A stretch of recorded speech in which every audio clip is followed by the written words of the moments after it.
మస్తాను నాలుక కోసుకుంటావా? ఒకటి. రెండోది, నీతో చెప్పించినటువంటి జగన్మోహన్ రెడ్డి చంద్రబాబు నాయుడు గారు నేను ముఖ్యమంత్రిగానే మళ్ళీ అసెంబ్లీలో అడుగు పెడతానని చెప్పాడు. అప్పుడు నేను అడుగు పెట్టనని చెప్పాడు. లోపల మాయసభలాగా ఆయన అవమానపరిస్తే ఇవాళ నీ క్రిమినల్ ఆలోచనతో ఆఖరికి నీ పార్టీ మీద నమ్మకంతో ఎవరన్నా పందేలు కడతారేమో అని ఆ డబ్బుని వెనక్కి తెప్పించుకోవడం కోసం ఏదైతే పోలింగ్ బూత్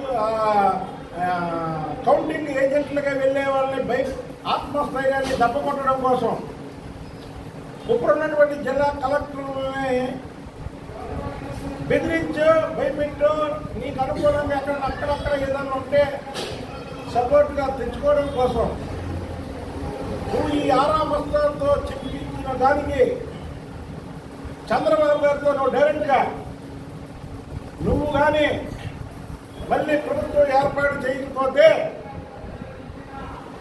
నీ జీవితంలో అసెంబ్లీకి అడుగు పెట్టనని చంద్రబాబు గారితో ఛాలెంజ్ చేయగలవా జగన్మోహన్ రెడ్డి? మేము ఒకటే చెప్తున్నాం, చంద్రబాబు గారు చెప్పారు ముఖ్యమంత్రిగానే నేను అడుగు పెడతానని. అవకపోతే పెట్టన్నాడు కదా. ఇప్పుడు నువ్వు ఆరామతో టేక్ సర్వే చెప్పించావు కదా నీ క్రిమినల్ ఆలోచనతో.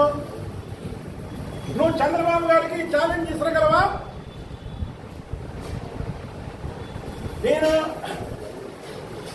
వైసీపీ ప్రభుత్వంలో వచ్చి రాకుండా నేను ముఖ్యమంత్రి అవ్వకపోతే నా జీవితంలో ఇక అసెంబ్లీలో అడుగుపెట్టనని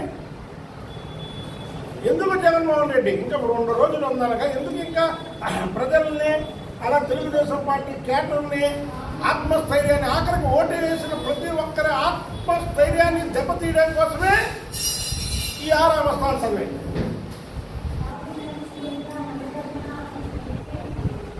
మంత్రాలకి చింతకాయలు రాలవు. చింత చెట్టు ఉండదు. హెలే మంత్రాలు చెప్తే చింతకాయలు రాలుతాయా?